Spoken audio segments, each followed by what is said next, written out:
Bonsoir à tous. Au nom du Père, du Fils et du Saint-Esprit, un seul Dieu. Amen. Une autre question qui dit: que dit la Bible au capitalisme? Que dit la Bible du capitalisme? Le dictionnaire définit le capitalisme comme un système économique caractérisé par la propriété privée ou corporative du capital, par des investissements déterminés par décisions privées motivées par les prix et la production, et par la distribution de biens déterminés surtout par la concurrence dans un marché libéralisé. La Bible ne mentionne pas le capitalisme, mais parle beaucoup d'économie. Par exemple, des passages entiers du livre des Proverbes et de nombreuses paraboles de Jésus traitent de sujets économiques. Ces passages nous apprennent quelle doit être notre attitude à l'égard des richesses et comment un chrétien doit gérer ses finances. La Bible nous donne aussi une description de notre nature humaine qui nous permet d'évaluer les chances de succès et d'échec d'un système économique. L'économie est un domaine qui englobe une partie importante de notre vie quotidienne. Nous devons donc l'évaluer d'un point de vue biblique. Avec la Bible pour cadre, nous pouvons commencer à construire un modèle économique et gouvernemental qui libère le potentiel humain et limite les effets du péché. Comme il est écrit en Genèse 1, 28, Dieu nous dit de soumettre la terre et de dominer sur elle. Un aspect de cette domination est la propriété. La volonté et la propriété privée impliquent la liberté d'échanger des biens et services dans une économie du marché. Cependant, à cause des ravages du péché, bien des religions du monde sont devenues des lits de famine et de pénurie. De plus, si Dieu nous a donné la domination sur sa création, nous devons bien gérer les ressources qu'il a mises à notre disposition.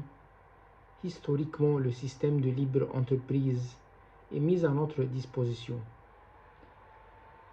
Et celui qui offre le plus de liberté et les meilleures opportunités de profit. Malgré cela, beaucoup de chrétiens se demandent s'ils peuvent soutenir le capitalisme du fait que le système capitaliste libéral récompense ceux qui agissent en fonction de leurs intérêts. Pourtant, c'est aussi le cas de l'Évangile. Nous avons intérêt à accepter Jésus-Christ comme notre Sauveur afin de garantir notre destinée éternelle. D'un point de vue chrétien, le fondement de la propriété privée est notre création, à l'image de Dieu. Nous pouvons choisir quel bien échanger dans une économie du marché. Parfois, cependant, l'aspiration à la propriété privée, une économie, mais de notre péché, en même temps, notre nature pécheresse produit aussi la paresse et la négligence. Le fait que la justice économique s'obtienne le plus facilement si nous sommes tous responsables de notre propre productivité. Historiquement, le capitalisme avait de nombreux avantages. Il a libéré le potentiel économique et sert de fondement à de nombreuses libertés politiques et économiques.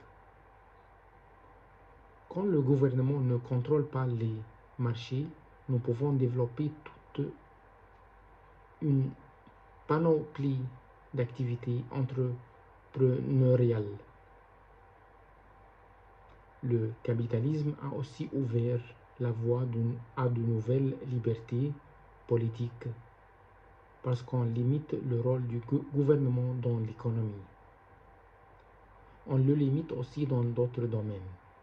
Ce n'est pas un hasard que les pays jouissent des plus grandes libertés politiques ont généralement aussi une économie très libéralisée.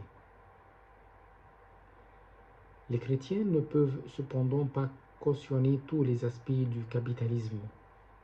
Par exemple, certains capitalistes adhèrent à une vision appelée utilitarisme, qui est opposée aux valeurs bibliques absolues. Nous devons évidemment rejeter cette philosophie. Le capitalisme pose aussi un certain nombre de questions économiques et morales qui méritent une réponse. Même si certaines critiques du capitalisme, comme les monopoles et la pollution, sont valides, ces effets néfastes peuvent être maîtrisés par un contrôle limité du gouvernement. Le capitalisme raisonnablement contrôlé génère une importante prospérité et liberté économique. Un des principaux arguments moraux contre le capitalisme est la cupidité, qui fait que beaucoup de chrétiens ont des réserves par rapport au système de libre entreprise. Les critiques du capitalisme affirment qu'il encourage la cupidité. Il faut cependant se demander si ce ne sont pas plutôt des personnes cupides qui profitent de la liberté économique offerte par le système capitaliste pour arriver à leur fin.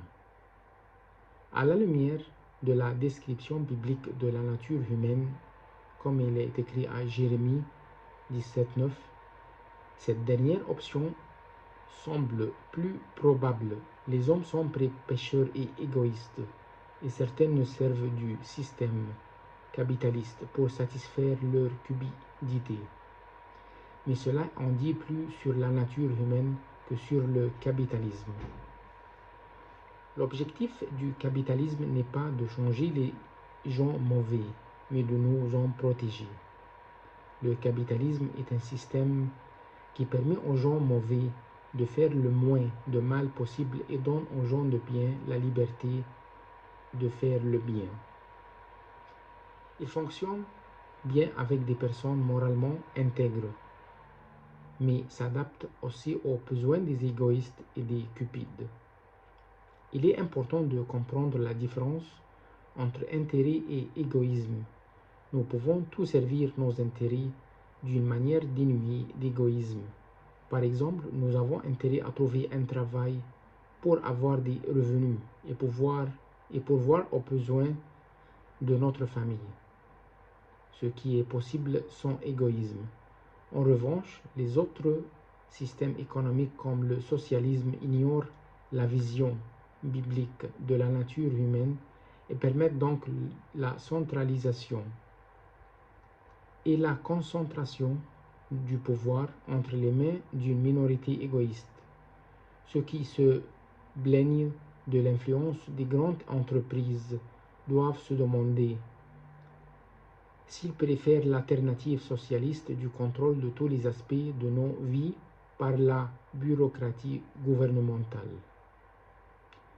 Si le capitalisme se caractérise parfois par la cupidité, il faut comprendre que ce n'est pas à cause du système, mais parce que la cupidité fait partie de la nature humaine pécheresse.